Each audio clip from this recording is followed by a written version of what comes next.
वंदे मातरम। जय हिंद। भारत माता की जय। बंधुओं, अपना समाज जो भारत का है वह धर्मभीरू है, समर्पण के भाव से राष्ट्र की सेवा करता है। यहां की विधि भी कुछ रीति रिवाजों से, कुछ वेदों से और कुछ पार्लियामेंट और असेंबली से निर्मित होकर अस्तित्व में आई और उसका परिणाम सीधे दिखाई भी पड़ता है। आप जब समाज में चारों तरफ आंख उठा के देखते हैं तो कुछ विसंगति आती है। यदि कोई ऐसा व्यक्ति है, उसकी पत्नी इस संसार से परलोक चली गई, उसका एक बेटा है, अब उसने दूसरी शादी किया, दूसरा विवाह किया, उससे कोई संतान नहीं,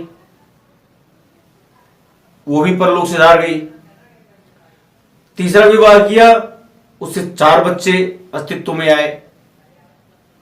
अब यहां पर जो विभाजन की स्थिति आएगी, संपत्ति किसको मिले, समाज में झगड़ा सिर्फ 3 ही है, जर जोरू जमीन।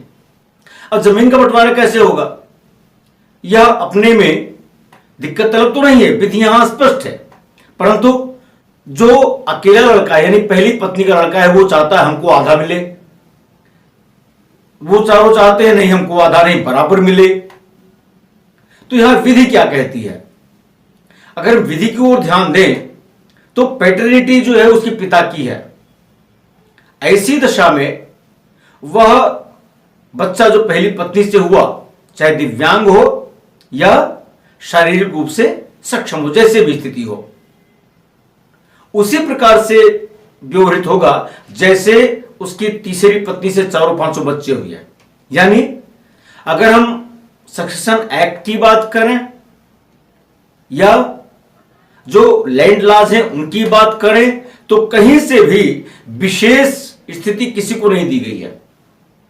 तो मेरा मानना है कि जिन बंधु ने मुझसे सवाल पूछा था, विधि के अनुकूल यह जो संपत्ति होगी, अचल संपत्ति, नियमानुसार सक्सेशन एक्ट के मुताबिक जो 5 बच्चे हैं यानी पहली पत्नी का 1 बच्चा और तीसरी पत्नी के 4 बच्चे बराबर बराबर हिस्से के हकदार होंगे, और साथ ही जो उनकी पत्नी यदि जीवित है तो उसको भी नियमानुसार जैसे प्रदेश की व्यवस्था हो उसमें उसको हिस्सा मिलेगा।